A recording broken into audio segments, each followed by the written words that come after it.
એટલે અપરસ તમે પાડો પણ બીજાને તમે ત્રાસ આપો, આ કઈ પ્રકારની આ ધર્મ છે? એટલે અપરસના લોકો કહે છે કે પુષ્ટિ માર્ગમાં પાછળથી એક બાપા કહેતા હતા કે મેં સેવા પધરાવી જ નથી. મેં કીધું શું કામ ના પધરાય? કારણ કે છોકરા ક્યાં પાછળથી કરે જ છે. પણ મેં કીધું તમે તો કરો. એ પાછળથી સેવા ન કરે એના કરતા કરવી જ આપણે પધરાવી જ નહીં. પણ મેં કીધું બાપા શું કામ સેવા નથી કરતા? એ તો તમે જાણ્યું. તો બાપાએ રહસ્ય કીધું મને કે હા કે છોકરાઓને આપણે દૂર રહ્યો એમ કે પછી ક્યાંથી સેવા કરે? પણ કીધું એ તો તમે કરો ને, તમે દૂર ન રાખો ને, તમે બધાને મળીને સેવા કરો. પણ આપણે પહેલેથી એમ કે દૂર રહ્યો તો એના કારણે એ આપણા બાળકોને પણ એમ થઈ ગયું કે આ બહુ કઠિન વિષય હશે, આપણે આમાં પડાય નહીં. આપણને દૂર જ રાખવાની વાત કરે. પુષ્ટિ માર્ગમાં આજ જાણે દૂર રહ્યો. મોટા ભાગના ગામડાઓમાં જ્યાં ત્યાં બધા જે વૈષ્ણવ આવે આ જ વાત કરે કે અમને અત્યાર સુધી આમ જ કર્યું બધા, દૂર રહ્યો, આગળ જાઓ. એટલે આ અપ્રસનો એવો વિષય છે આખો કે એમાં આપણે પાડીએ ત્યાં સુધી વાંધો નથી, પણ બીજા ઉપર ત્રાસ કરવા માંડીએ, અપ્રસને કારણે ત્રાસ કરીએ તો એ મહાન ત્રાસરૂપ છે. એટલે આવું થતું હોય તો મહાપુરુષ કે એટલે મહાપુરુષ કહે કે સેવા ન કરવી. આટલા ઉત્પાદ જો કરતા હો, તમે તોફાન કરવા માંડો સેવાના કારણે, તો મહાપુરુષ કહે છે સેવા જ ન કરો, તમે સેવાને લાયક જ નથી. એટલે મહાપુરુષ સેવાની ના પાડે છે, કારણ કે સેવાની પાત્રતા નથી. આપણું હૃદય એટલું કોમલ હોવું જોઈએ, ભક્તનું હૃદય. એની બધી આપણા ક્રૂર થઈ જઈએ, આપણે એવા ક્રૂર હૃદય વાળા થઈ જઈએ. અને અપ્રસના કિસ્સા તો ક્યાં સુધીના છે? આ પ્રકટ કિસ્સા મારી પાસે કે માજી કૂવામાં પડી ગયા, જલ સીધતા કૂવામાં પડી ગયા. તો બાપા ઉપરથી શું કે છે કે કોઈ બાજુમાં જાતા નહીં, આ ગોરી છોવાઈ જશે, ખાસાની છે. માજી અંદર વહી ગયા, ખાસા એનું શું કરવું? બાપા કે ગોરી લઈ લો પછી આવજો. બચાવવા વાળા દોડે ને તરત જ, કોક પડે એટલે બધા આજુબાજુ વાળા દોડવા માંડે ને તરત જ, ચાલો બચાવી જલ્દી, એમ કે પડી ગયા માજી અંદર પડી ગયા, તરત બહાર કાઢો જલ્દી. તો બધા લોકો આવ્યા આજુબાજુ વાળા દોડ, અને એના ફળિયામાં વચ્ચે કૂવો, એમાં જલ ભરે, પડી ગયા અંદર. તો આજુબાજુ વાળા બધા કે આ શું માથાકુડા, કેવો ધર્મ હશે કે માજી અંદર પડી ગયા એની ચિંતા નથી. એક ઓલો હાંડો બાજુમાં બહાર પડ્યો છે કે એ મારી છોવાઈ જશે, ખાસાની છે. હવે છોવાઈ જશે તો તપાઈ જશે, માજીને શું કરવું? અગ્નિ સંસ્કાર કરવો પડશે. એ તપીને બહાર નહીં નીકળે પાછા. તો આ રીતે, અને માજી પણ એવા કે બહાર કાઢ્યા તો એમ કેમ બહાર નીકળ્યા.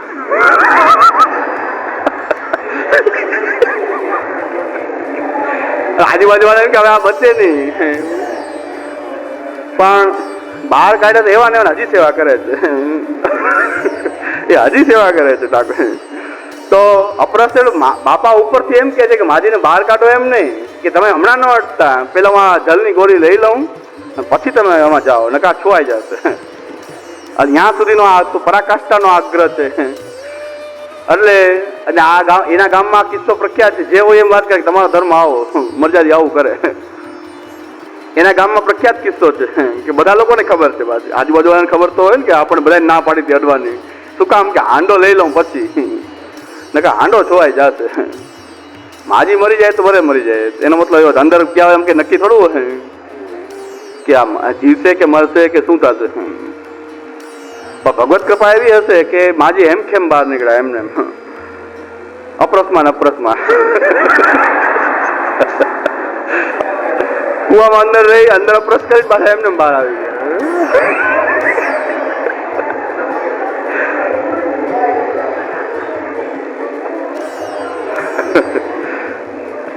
એ આ બાપા કેસેટ નથી સાંભળતા એટલે કહું છું, નકર એ બહુ અંગત છે, અમારા સ્નેહી છે, અંગત છે. કેસેટ સાંભળતા નથી મને ખબર છે, નથી સાંભળતા. બાકી શિબિરમાં ક્યારેક આવે તો આવે તો આ ન કહું કે અહીં નથી એટલે કહી દઉં. શિબિરમાં આવે છે પાછા, શિબિર સાંભળે, બધું સાંભળે, પણ કેસેટ સાંભળતા નથી. પણ આ એનો પ્રખ્યાત કિસ્સો છે, એટલી કડક અપરસ. એટલે એના પનાળામાં તમે અપ્રસ કરો તો સીધા બહાર ના નીકળી શકો. આટલા બીજા પાણા રાખેલા છે, આમ એ પાણા ઉપર ચાલીને બહાર નીકળવું પડે. નટવત નીચે બાજુ પગ ન મુકાય, એટલે અવડા પથ્થર રાખેલા છે, પથ્થર ઉપર પગ મૂકીને બહાર નીકળવાનું. તો આ એવો તમે પાડો એનો વાંધો નહીં, પણ બીજા ઉપર એટલો ત્રાસ થાય. ત્યારે મહાપ્રભુજી કહે છે તમારું હૃદય એટલું જો કઠિન હોય, એટલું ક્રૂર થઈ જતું હોય હૃદય, કે તમને કોઈના સુખ દુઃખની પડી નથી, કોઈને જીવે છે કે મરે છે એની પડી નથી, તો ભાઈ તમે સેવા કરો એ વ્યર્થ સેવા છે. તો આવું ભક્તનું હૃદય આવું ન હોવું જોઈએ. એટલા માટે મહાપ્રભુ કે સેવા ન કરો. આવા ઉત્પાદ કરવા હોય તો સેવા ન કરો. સેવા તો ભક્તિ પ્રેમ એનો વિષય છે. એ આવો ક્રૂર હૃદય વાળા હોય, કઠોર હૃદય વાળા હોય, એને ભગવત સેવા મહાપ્રભુ કહે છે ન કરવી જોઈએ. અને સેવા કરે તો ઉત્પાદ સિવાય બીજું કાંઈ કરે નહીં. આવા લોકો જો સેવા કરે તો સેવામાં ચિત્ત ન હોય. કોણ ક્યાં આવ્યું, કોણ ક્યાં આવ્યું, કોણ ક્યાં ગયું, કયો હાથ લગાડ્યો, કોઈ ધોયો કે ન ધોયો, એનું ચિત્ત એમાં જ લાગેલું હોય. ઓલ કે પનિહારી કો ધ્યાન લગ્યો મટકી, એનું ધ્યાન સેવામાં ન હોય, ન હોય, ન હોય. એનું ધ્યાન આ બધી વસ્તુમાં જ પડતું હોય. એટલે અને પાછું કોઈને ફોલ્ટ ન દેખાય, એને તરત જ દેખાય. આવા લોકોને દેખાય તરત જ. કોઈને ખબર ન પડે કે આમાં શું વાંધો છે, તો એને ખબર પડી કે આ છોવાઈ ગયું. એટલે આવા ઘણા કિસ્સા છે. ગોસ્વામી બાળકોમાં એવા અપ્રસવાળા, વૈષ્ણવમાં અપ્રસવાળા ઘણા છે કે સતત એનું ધ્યાન એમાં જ લાગેલું હોય. તો એક વૈષ્ણવ બીડી વાળતા હતા, સુંદર બીડી વાળતા હતા. એટલે મારા શ્રી પધાર્યા, એને કીધું વાહ બહુ સુંદર બીડી વાળો છો તમે. તો જે ઉભા થઈને એને એમ કીધું, જય રાજ આપકી કૃપા. અરે આપકી કૃપા કે હાથ ધોયા આવો, હાથ જોડે ક્यों? એ કૃપાના આપની કૃપા આવું સુંદર આવડે છે, હાથ જોડ્યા ધોયા વાત હવા અડતા નહીં. ધ્યાન એનું ક્યાં હતું? અપરસ વાળાનું ધ્યાન કેવું હોય કે ઓલા જે ભૂલથી આમ થઈ ગયું, આમ થઈ ગયું કે ધોયા વાત, પછી બીજી વાત. ઓલા એમ કીધું કે આપની કૃપાથી આ બધું સરસ બીડી વાળો છે. પેલા એમ કીધું કે આપની કૃપાથી, હાથ આમ જોડાઈ ગયા, હાથ ધોયા, પછી બીજી વાત. તો આવું મગજ એટલું શાર્પ કામ કરતું હોય.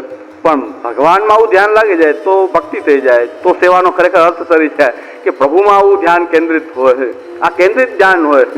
બાકી હાથ આમ થઈ ગયા તો કેમ ખબર પડી જોડાઈ ગયા, જોઈ આવો. તો આ ધ્યાન આપણું બીજે છે. એટલે અતિ આગ્રહ પ્રવેશે ચ પર પીડાથી સંભવે. બીજાને પીડા, મહાપ્રભુ કહે છે સેવાથી બીજાને પીડા ન થવી. સેવાની ઈચ્છા ન હોય, ધરાર તમે સેવામાં જોડો. આમ તો કરવું જ પડશે. નાના બાળકોમાં પણ તમે ધરાર સેવા કરાવો. તો એ પ્રકારથી આપણે ધરાર કોઈને જોડી રહ્યા છે, એને પીડા થઈ રહી હોય સેવાના કારણે, તો સેવામાં એનો ભાવ વધવાનો નથી. જ્યાં સુધી દબાવમાં છે ને ત્યાં સુધી કરશે, પછી તો એમ થાય કે આ ક્યારેય ન કરે. એટલે આ 5 પરિસ્થિતિઓમાં શ્રી મહાપ્રભુજી ના પાડી રહ્યા છે. એ પણ ભગવાનના સુખને માટે, સેવાના સ્વરૂપની જાળવણી થાય એટલા માટે, કે સેવાને ગૌણ બનાવવા માટે નહીં. એટલે ઉપપત્તિ કોઈ વિરુદ્ધ કોઈ એવી દલીલ નથી કે કોઈ તર્ક નથી કે જેથી સેવા ગૌણ બની જાય. અને અંતે મહાપ્રભુજી પાછા એને મહાપ્રભુજી જ આજ્ઞા કરી રહ્યા છે કે આનાથી કોઈ તાત્પર્ય બીજું કોઈ બતાવતું હોય, સેવાથી અતિરિક્ત બીજું કોઈ ફળ બતાવતું હોય તો કુસૃષ્ટિ છે, એ ભ્રમ છે. એટલે એનો પરિહાર પણ મહાપ્રભુજી જ કરી રહ્યા છે. એટલે કોઈ એવી ઉપપત્તિ હોય તો પણ એ ભ્રમરૂપ છે.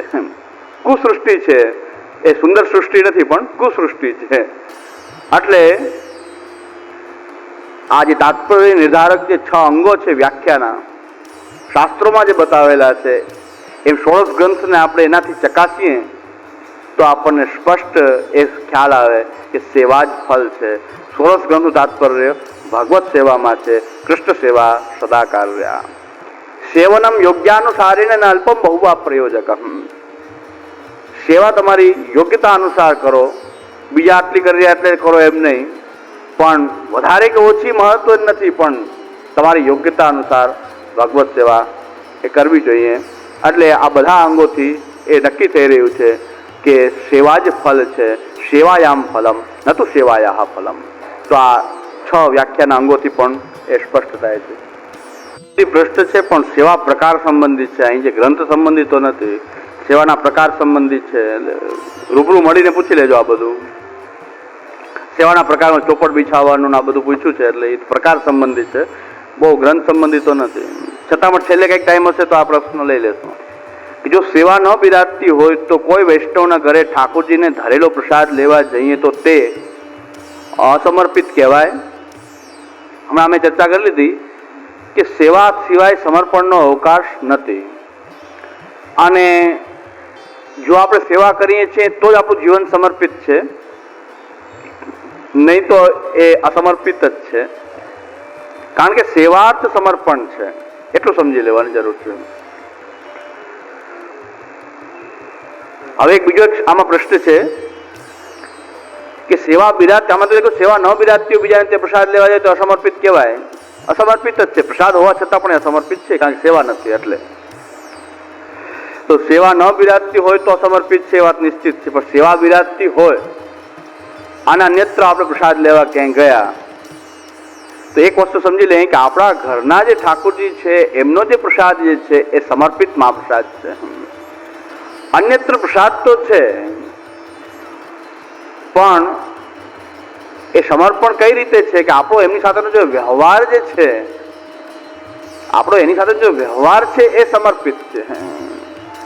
પદાર્થ સમર્પિત છે કે નહીં, પણ વ્યવહાર આપણો આપ્તજન હોવાને કારણે ત્યાં પ્રસાદ લેવા જઈ રહ્યા છે તો આપણે એનું સમર્પણ કરેલું છે. એટલે વ્યવહાર જે છે, લૌકિક વૈદિક વ્યવહાર પણ ભગવાનને સમર્પિત થઈને આપણે કરવાના હોય છે. તો આપણો કંઈક લૌકિક વ્યવહાર હોય કે આપણો આપ્તજનના રૂપમાં કે વૈષ્ણવજનના રૂપમાં જે વ્યવહાર છે એ સમર્પિત છે, પદાર્થ છે, પ્રસાદ છે, પણ છતાં વ્યવહાર આપણો સમર્પિત છે. આપણું પ્રસાદ લેવું એ કોઈ વ્યવહારના કારણે છે તો વ્યવહારનું તો સમર્પણ આપણે ત્યાં પ્રભુને કરેલું છે. એટલે એમાં અસમર્પિત દોષ ઉત્પન્ન થતો નથી. પણ એની એક લિમિટ છે. ઘરના ઠાકોરજીનો પ્રસાદ લેવાનો વારો જ ન આવે ને આમંત્રણ જ આવ્યા કરે તો અસમર્પિત એટલા આમંત્રણ આવે કે રોજ બીજી જગ્યાએ તો ઘરના ઠાકોરજીનો પ્રસાદ લેવાનો વારો જ ન આવતો હોય તો બધું અસમર્પિત છે. એટલે કહું થોડીક માત્રામાં હોય તો એ અમૃત રૂપ પણ હોય, દવા રૂપ હોય, પણ પછી લિમિટની બહાર જાય તો એ બધું ઝેર જેવું થઈ જાય. લિમિટની બહાર બધું ઝેર હોય છે. થોડીક માત્રામાં ઝેર પણ દવાનું કામ કરતું હોય અને માત્રાની બહાર તો અમૃત પણ ઝેર હોય છે. આપણે કોઈની ઘરે ગયા, ઠાકોરજી પધરાવીને ગયા તો એના ઠાકોરજી બિરાજતા હોય કોઈના, અને એમને એની સાથે ઠાકોરજીને પધરાવીને આપણે સેવા કરી શકીએ. વાત સાચી, કરી શકાય. આપણે કોઈની ઘરે ગયા, એમને પણ ઠાકોરજી બિરાજે છે ને આપણો એમની સાથે કોઈ અંગત વ્યવહાર છે, આપણે ઠાકોરજી પધરાવીને ત્યાં ગયા તો એના ઠાકોરજી સાથે પધરાવીને આપણે સેવા કરી શકીએ. આ એક લિમિટ, ક્યાંક એની લિમિટેશન છે. પણ હવે તમે 50-100 ઠાકોરજીને 200 ઠાકોરજીને ભેગા કરીને મનોરથ કરો, એ વસ્તુને આ વસ્તુમાં ફરક છે. આ લિમિટની બહાર કંઈક જઈ રહ્યું છે ત્યારે ઠાકોરજી 200, 150, 200 ઠાકોરજી. આવો મનોરથ મેં એક કરેલો છે કે 75 લાલન બિરાજતા હતા. 75 લાલન બિરાજતા હતા, ચિત્રજી અલગ. અને મારું મુકામ ત્યાં 2 દિવસનું મુકામ હતું. મનોરથ થઈ ગયા પછી બધા ઠાકોરજી જાપીજી કરીને બધા નીકળી ગયા. અને રાતના 8-9 વાગ્યા, સવારે રાજભોગમાં મનોરથ થઈ ગયો, બધા ઠાકોરજી પધરાવી નીકળી ગયા. રાતના મારું મુકામ ત્યાં જ હતું તો 8-9 વાગે એક ભાઈ જાપીજી લઈને આવ્યો કે મારા ઠાકોરજી આ છે નહીં. જાપીજી બદલાઈ ગયા છે. હવે મેં કીધું આમાં શું થાય? હવે 75 માંથી 75 ઘરે તપાસ કરો તો ખબર પડે કોના બદલાણા. હવે મેં કાલ સુધી વેઇટ થાવ તમે, બીજાના બદલાણા છે એ પાછા આવશે તો ખરો ને. જેના બદલાઈ ગયા હશે, તમારા જે બદલાણા એટલે તમારા ઠાકોર ક્યાંક બીજે ગયા છે. હવે એ જાપીજી ખોલશે ત્યારે એને ખબર પડશે. કાલ સુધી વેઇટ થવું પડે કે જો ઠાકોરજી પોતાને જો સ્નેહ હશે કે મારા ઠાકોરજી મારે જોઈએ તો કાલ બદલાવ આવશે. કે આપણે તો ભોગ ધરીને લેવાનું કામ છે ને, આ નહીં તો બીજા તો નહીં આવે. એ કે હા તો હા ઠાકોરજી તો છે ને, ભગવાન બધા એક જ છે ને. પણ પોતાના ઠાકોરજીમાં જો પ્રેમ હશે તો એ બીજે દિવસ પાછો આવીને કહે કે ભાઈ બદલાઈ ગયા. ત્યારે તમે ભેગા થશો તો અદલા બદલી થઈ જાય. બાકી તો આ વિષય 75 ઘરે તપાસ કરો ત્યારે થાય. એક ઘરે તપાસ કરો ક્યાં ગયા ઠાકોરજી. આ તો બહુ કઠિન વિષય થઈ ગયો. તો આવું થવા માંડે. અરે ભાઈ લિમિટ કેટલી હતી કે તમારો અંગત વ્યવહાર છે ત્યાં તમે ઠાકોરજી પધરાવીને ગયા તો બે ભેગા સેવા તમે કરી શકો. આ લિમિટ ક્રોસ કરીને તમે 150-200 ઠાકોરજીને ભેગા કરો તો આવું પણ થાય. આ મારી સામેનો કિસ્સો છે કે સાંજના હું ત્યાં નહીં હતો કારણ કે મારે 2 દિવસ રોકાવાનું હતું. મનોજ બપોરે હતું, મારે 2 દિવસ ત્યાં મુકામ હતું. તો એ કે રાતના એક ભાઈ આવ્યા કે મેં શું પ્રશ્ન છે તે કે ઠાકોરજી બદલાઈ ગયા છે, હવે ક્યાં ગયા કેમ ખબર પડે. આ 75 ઠાકોરજી તો હતા લાલન, મારા લાલન નથી. આ 75 લાલન તમે બિરાજતા હતા, મેં ગણ્યા હતા કેટલા બધા લાઈન સર. તો હવે હાથને બદલાણા હોય તો ક્યાંથી મેં કીધું બીજાને એવું થશે તો આવશે ને. એમ કે આપણે ભોગ કરીને લેવાથી કામ છે ને, મરજાદ તો છે હતા બધા મરજાદી. હો બધા મરજાદી હતા. તો એક ચોકી પર તો ઠાકોરજી બિરાજે, નકર તો બિરાજી ન શકે. બધા મરજાદી, પાકા મરજાદ. બાકી તો ઠાકોરજી ભેગા ન બિરાજે મરજાદ વગરના. મેં કીધું હવે એમ કે આપણે તો ભોગ કરીને લેવાનું કામ છે ને, કે આ તો બીજા ઠાકોરજી છે ને. પણ સ્નેહ હશે કે મારે મારા ઠાકોરજી જોઈએ તો કદાચ પાછા આવે કાલે. તો આવું થાય તો આ લિમિટ બહારની વાત છે, આ ઝેર છે, આ મનોરથ નથી. પણ મનોરથના નામે આપણને મળતું આ ઝેર છે કે આપણે આવા પ્રદર્શન કરીએ. અને મુંબઈમાં તો આના કરતાં પણ ખરાબ ઘટના બનેલી છે. એક હારે કંઈક 50-100 ઠાકોરજી પુષ્ટ થયા અને મહારાજશ્રી એમ કીધું કે જે તમને ગમતું હોય સ્વરૂપ લઈ આવો. તે ગણપતિજી લઈ આવ્યો અને બધાએ નક્કી કર્યું કે ઠાકોરજી પુષ્ટ થાય એટલે બધાએ ભેગો મનોરથ કરવો. મહારાજશ્રી પુષ્ટ કરતી વખતે ઝાંપીજી ખોયલા હોત, અલૌકિક સામર્થ્ય છે, ઝાંપીજી ખોયલા વગર પુષ્ટ થઈ જાય. અલૌકિક સામર્થ્ય સાયુજ્યમ સેવા ઉપયોગી દેહો વૈકુંઠાદિ. તો ઝાંપીજી મહારાજશ્રી ખોયલા નહીં અને બધા પુષ્ટ થઈ ગયા એમને. અને પછી મનોરથ પ્રવટાને બધા ખોયલા તો ગણપતિજી નીકળ્યા. બોલા કે આ ન ચાલે. બધા વૈષ્ણવ કે આ તો ઠાકોરજી હોય, ગણપતિ આપણે ત્યાં ન ચાલે. કે ભાઈ મહારાજશ્રીએ કીધું તમે ગમતું હોય સ્વરૂપ લઈ આવો, મને ગણપતિજી બહુ ગમે તો હું લઈ આવ્યો. હવે તમે કેમ ના પાડો? મહારાજશ્રી ના પડે તમે કેમ ના પાડો? મારા પુષ્ટ છે ગણપતિજી તો બદલાવા જ પડે. ગણપતિજી પુષ્ટ થયેલા છે અને મહારાજશ્રીએ પુષ્ટ કર્યા. તમારા ઠાકોરજી કોને પુષ્ટ કર્યા? એને જ આ પુષ્ટ કર્યા અને એને આજ્ઞા કરી હતી કે તમને ગમતું હોય સ્વરૂપ લઈ આવો. ગમતું એટલે ઠાકોરજી નું આવો. તો મહારાજશ્રીની ભૂલ એવી કે ઝાંપીજી ખોલવા તો જોઈએ કમસે કમ, ચપા દ્રષ્ટિ તો કે શું છે ઝાંપીજીમાં એ તો જોવું જોઈએ ને. એટલે પુષ્ટ કરવાનો પ્રકાર એવો ચાલે છે આપણે ત્યાં. ઝાંપીજી ખોલ્યા વગર જ પુષ્ટ થઈ જાય. અલૌકિક સામર્થ્ય કે વલ્લભ ચાહે તો કરે. એટલે આવા ક્યારે થાય કે આવું સમૂહમાં ઠાકોરજી ભેગા કરો ત્યારે આવી ઘટનાઓ બને. એટલે આપણે ત્યાં ઠાકોરજી ભેગા કરવાની ગુસાઈજીએ 7 બાળકોને પણ ના પાડી. 2 વાર ના પાડે, ત્રીજી વાર પછી શ્રીનાથજી આજ્ઞા કરી તો પછી લૌકિક બને ગયો. અને ગુસાઈજી એમને કીધું ભક્તિ થશે, લૌકિક વધશે. ભગવાન તો નથી કરતું, બધું કરે તો ભગવાનની ઈચ્છા ભક્તિ વધારવા નથી લાગતી, લૌકિક વધશે. એટલે લૌકિક વધારવાની આજ્ઞા થઈ છે. અને એમના ગુસાઈજીના બેટીજીને પણ ઠાકોરજી વધારવાની, કે ઠાકોરજીએ 7 બાળકોને આજ્ઞા કરી, બેટીજીને પણ વધારવાની છૂટ નથી આપી ગુસાઈજીએ. ગુસાઈજીના બેટીજી ત્યાં જ બિરાજતા હતા, એમના ઠાકોરજીને